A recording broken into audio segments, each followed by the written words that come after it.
हाय guys, नमस्ते and welcome back to my YouTube channel. So आज की वीडियो काफ़ी इन्फॉर्मेटिव होने वाली है। मैं आपको इन्फॉर्मेशन दूंगी कि कैसे चाइना में पढ़ाई कर सकते हैं, कैसे स्कॉलरशिप मिलती है, कैसे अप्लाई करते हैं। काफ़ी सारे क्वेश्चन होते हैं लोगों के, तो मेरे को डीएम में काफ़ी लोग पूछते हैं और मैंने एक Q&A डाला था इंस्टाग्राम पर और यूट्यूब पर कि जो भी क्वेश्चन है वो आप मुझे उसमें लिख दीजिए, फिर मैं उनके एक एक करके रिप्लाई करने वाली हूँ। So let's get started with the question. So first question is where can we study best university please.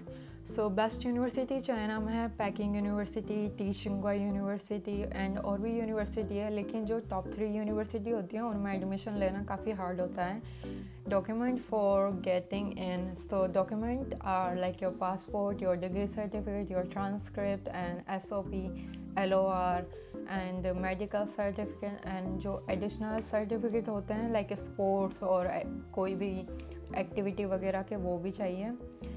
Is Chinese mandatory to join university in China. So Chinese mandatory नहीं है अगर आपका जो कोर्स है वो इंग्लिश में है तो मैंडेटरी नहीं है, लेकिन इंग्लिश सर्टिफिकेट लगाना पड़ता है। उसमें वो सर्टिफिकेट आइट्स एंड टोफल का भी हो सकता है और काफ़ी सारी यूनिवर्सिटी होती है वो अलाउ करते हैं कि आप एक स्कूल से या फिर आपके पुराने कॉलेज से एक सर्टिफिकेट बनवाइए और उसमें ऐसे स्टेट होता है कि जो लास्ट आपने जो वो की है डिग्री वो इंग्लिश में है।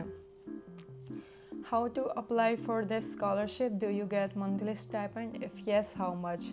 सो स्कॉलरशिप चाइना में काफ़ी टाइप की होती है। एक होती है चाइनीज़ गवर्नमेंट स्कॉलरशिप CSC, जिसमें काफ़ी सारे एडवांटेज होते हैं, और होती है यूनिवर्सिटी स्कॉलरशिप। जो यूनिवर्सिटी स्कॉलरशिप में भी टाइप होते हैं। टाइप A होती है, उसमें आपको ज़्यादा एडवांटेज है। जो टाइप B है, टाइप C है, वो ऐसे एडवांटेज कम कम होते जाते हैं। तो उसके लिए अक्टूबर एंड नवंबर में स्टार्ट होता है फॉर्म। तो अक्टूबर एंड नवंबर में CSC के भी उसी टाइम होते हैं और जो यूनिवर्सिटी स्कॉलरशिप होती है उसके भी उसी टाइम होते हैं। तो उसके लिए आपको वेबसाइट होती है, CSC की वेबसाइट है, मैं अभी इसको डाल दूँगी यहाँ पर। तो उस पर जाना होता है और उस पर आपको एक एप्लीकेशन फ़िल करना पड़ता है। और जो यूनिवर्सिटी होती है, जैसे कोई भी यूनिवर्सिटी, मेरी यूनिवर्सिटी का नाम है HITSZ which is Harvin institute technology Shinjan. तो उसका जो वेबसाइट होता है पोर्टल पर जाओ और अक्टूबर नवंबर के टाइम पर स्टार्ट होते हैं। So next question is how to migrate to China. So actually it's not possible because Chinese government is very strict when it comes to your citizenship. Like they don't allow you to citizenship in China. Even if you get married to a Chinese person, it's not allowed. So like you can come here to study or you can work here with your proper visa. What tips would you give for writing a study proposal? Are there any other options to apply for a scholarship? So SOP में आपको एक statement देना होता है कि आप यहाँ पर आने के बाद क्या प्लान है। पूरा प्लान एक्सप्लेन करना पड़ता है कि यहाँ पर आने के बाद क्या करोगे, और एक सॉलिड प्लान होना चाहिए। ऐसे नहीं कि मुझे चाइना पसंद है और मैं चाइना आ रही हूँ, ऐसे नहीं। तो एक सॉलिड प्लान होना चाहिए करियर बेस्ड। तो उसके लिए एक अच्छा SOP बनाए और उसको फिल करके। From which university are you pursuing your MBA, and also tell me about the whole procedure. So I'm doing my MBA from Harbin Institute Technology Shenzhen, and my MBA gonna start from this year in September. And currently I just finished my language program at Shandong University of Science and Technology, which is in Qingdao. How can I study Chinese language in China, and what is the eligibility? Can you please tell? So Chinese university में एक programme होता है Chinese language का, वो 6 month का भी होता है और 1 साल का भी होता है।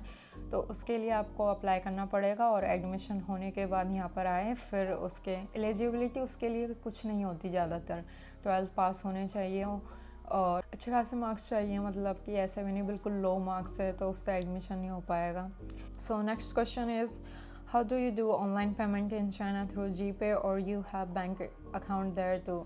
So GPay, Google Pay, and Google is not allowed in China. So here they do this Alipay and WeChat. So for me, because I cannot convert my currency to Chinese RMB, so I do this. I connect my international card with my Alipay and this WeChat, and then I directly pay through it. Is it limited to few courses do I need to learn Chinese? So जो international लोगों के लिए होते हैं English में जो course होते हैं वो लिमिटेड होते हैं, 7 या 6 होते हैं मोस्टली। ऐसे नहीं सारे कोर्स मिल जाएंगे आपको, फैशन डिज़ाइनिंग, आर्ट से रिलेटेड, वो सब चाइनीज़ में होते हैं। और चाइनीज़ सीखना ज़रूरी है यहाँ पर, क्योंकि बेसिक आनी चाहिए, because China is a country where they don't speak English, like not everyone is speak English, so you need to learn at least basic Chinese. Or so next question is it compulsory for you to know Chinese if you want to study in China? So no, you don't need to know Chinese if you want to study in China, but like after coming here you need to learn at least basic Chinese, or like more than basic, so life will be easier here. So next question is favorite Indian food, favorite Chinese food, which one is your comfort food? So I like so many food in China and in Indian cuisine. I mostly prefer homemade Indian food, and my comfort food is like simple homemade food, which is like dal chawal or rajma chawal. Did you go to China on a scholarship or self-pay?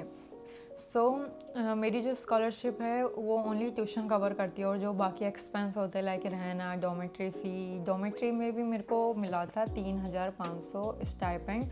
उसमें जो fourth sharing, 4 लोगों का sharing room होता है वो free होता है।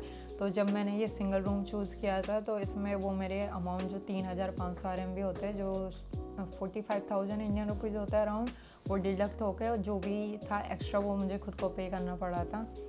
और बाकी चीज़ें होती है लाइक फूड एंड ट्रैवलिंग, सो ये सब मेरा खुद का ही होता है यहाँ पर। What is your full name and आप इंडिया में कहाँ से हो?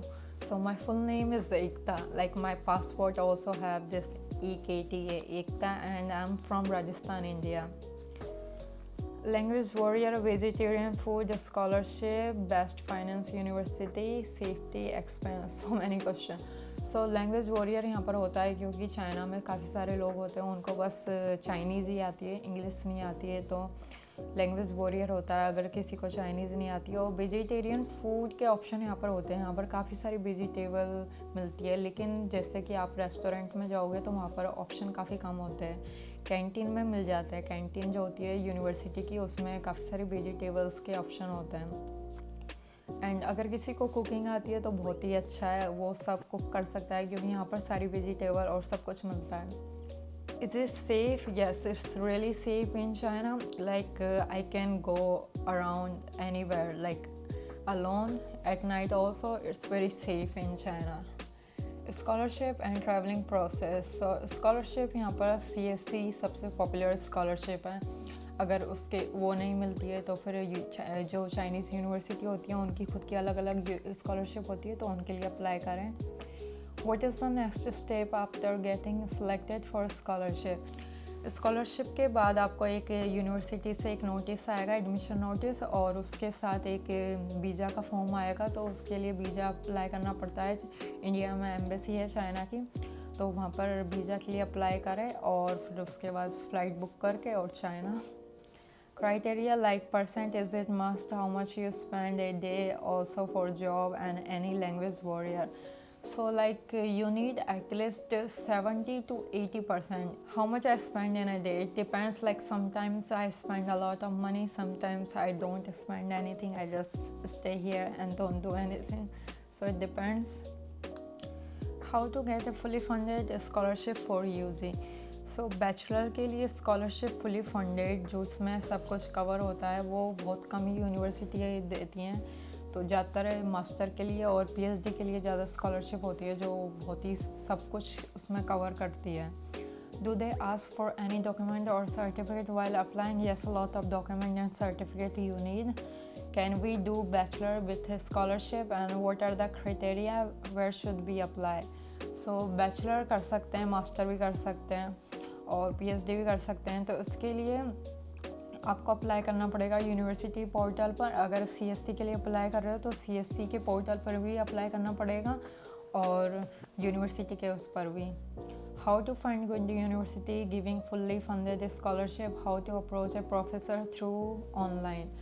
सो यूनिवर्सिटी आपको खुद को ऑनलाइन सर्च करना पड़ेगा कि आपके मेजर के अकॉर्डिंग कि कौन सी यूनिवर्सिटी बेस्ट है, और उनकी वेबसाइट पर जाओ अंदर डीपली और चेक करो। और यूनिवर्सिटी की जो वेबसाइट होते हैं उन पर सारे प्रोफेसर की डिटेल्स होती हैं, उनके ईमेल एंड फ़ोन नंबर भी होते हैं, तो उनको ईमेल करो। How many colleges we can fill the application letter? Is there any limit for it? So you can apply in as many university you want. You can apply. There is no limit. But for CSC, you can only apply in one university. Is it better to come to master or bachelor degree, like better opportunity or scholarship? So actually, according to me, I think it's better to apply for master, because in master you will get a lot of stipend, and the admission is more easier for master compared to bachelor. Is any course available for nutrition and health related subject for MSc? So I really have no idea about it. Can I survive without knowing Mandarin? No, you cannot. You need to know at least like basic Chinese, so you can survive here. And next question, will the university provide dormitory free of the cost? So अगर आपको ऐसी scholarship मिलती है जिसमें आपकी जो dormitory है वो भी फ्री मिल रही है, तो आपको यूनिवर्सिटी प्रोवाइड करेगी। अगर लेकिन मोस्टली जो यूनिवर्सिटी होती है वो डॉर्मेट्री ऐसा प्रोवाइड करती है जिसमें 4 लोगों को साथ में रहना पड़ता है, तो अगर आप चूज़ करते हो अकेला रहना या फिर 2 लोगों के साथ रहना, तो आपको खुद से पे करना पड़ेगा। Everything about visa. Can we visit our parents and mid in the 4-year bachelor program? I mean, come back to India for some days. So visa is very easy. After you got this JW202 form from university, you just need to visit your Chinese embassy in your country. In Delhi they have, and also in Mumbai, Kolkata I guess also have. So you just have to visit there and you have to apply for visa. And yes, you can, of course you can come in 1 year. You will get this summer holiday and winter holiday, so you can come in that holiday. How can we do MBA after we done Chinese language program in China through scholarship? So you can apply for MBA after finishing your Chinese language program. And what are the documents we have to notarize before submitting? So notarize कराना होता है degree certificate and transcript भी notarise करानी होती है, और इसके अलावा आई गेस ये 2 चीज़ करानी पड़ती है, और यस ये दोनों चीज़ करानी होती है। Are you North East Indian? No, I am from Rajasthan India which is in North India, so I am not. Is learning Chinese easy or not? But I would like to learn it. So learning Chinese is not easy at all. It's quite hard. But if you learn every day, you give time for learning it, so you can learn it. If we are applying for master program, then do 10th or 12th grades hold any importance, or bachelor degree performance? So if you are applying for master, only your previous marks, previous degree marks is important, like your bachelor degree marks is very important for master. And if you apply for bachelor, then of course your 10th and 12th class grades are important. Do they hold interview? So actual में depends करता है, काफ़ी सारी university hold करती हैं interview, काफ़ी नहीं करती है। मेरी जो यूनिवर्सिटी थी उन्होंने मेरा एक एंट्रेंस एग्ज़ाम लगा था, तो वो ऑनलाइन ही हुआ था, जैसे कि ऑनलाइन सारी नॉर्मल एग्ज़ाम होती है, तो वो एग्ज़ाम मैंने दिया था, उसके बेस्ड पर मुझे स्कॉलरशिप मिली थी।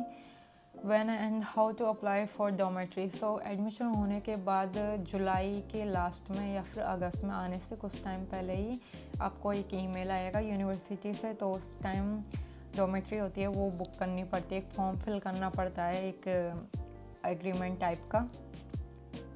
So someone asked me, how much do you pay for this luxury dorm and what subject are you studying in which university? So इस वाले रूम का जो एक्चुअल प्राइस है वो है 1600 RMB। सो मैंने क्या 1 साल के लिए ऑल टुगेदर पे किया था, और मेरी जो स्कॉलरशिप मुझे मिली थी उसमें मेरा जो अमाउंट था वो डिडक्ट हो गया था, तो उसके लिए मैंने ओवरऑल 1 साल के लिए, मतलब 1 साल भी नहीं होती है, 10 मंथ होता है, उसके लिए मैंने पे किया था 1,20,000 समथिंग इंडियन रुपीज़ में। एंड सो किसी ने पूछा है when should I apply for CSC scholarship type A और टाइप बी। सो टाइमलाइन तो मैंने बता ही दिया, अक्टूबर से नवंबर में स्टार्ट होता है फॉर्म। और टाइप ए एम्बेसी मोड होता है, तो एम्बेसी मोड आई गेस अभी इंडिया के लिए है नहीं, तो टाइप बी में ही अप्लाई करना पड़ता है। और किसी ने पूछा है want to know about South Korea. मेरे को खुद को नहीं पता यार साउथ कोरिया का, मैं कभी साउथ कोरिया गई नहीं हूँ। इस साल शायद मैं साउथ कोरिया जाऊंगी। I hope you find this video informative. I answered mostly all of the question. If you still have like more question, then you can ask me on the comments and Instagram DM. I will try to answer all of your question. And thank you for your support and love. And I will see you in my next video. Bye bye.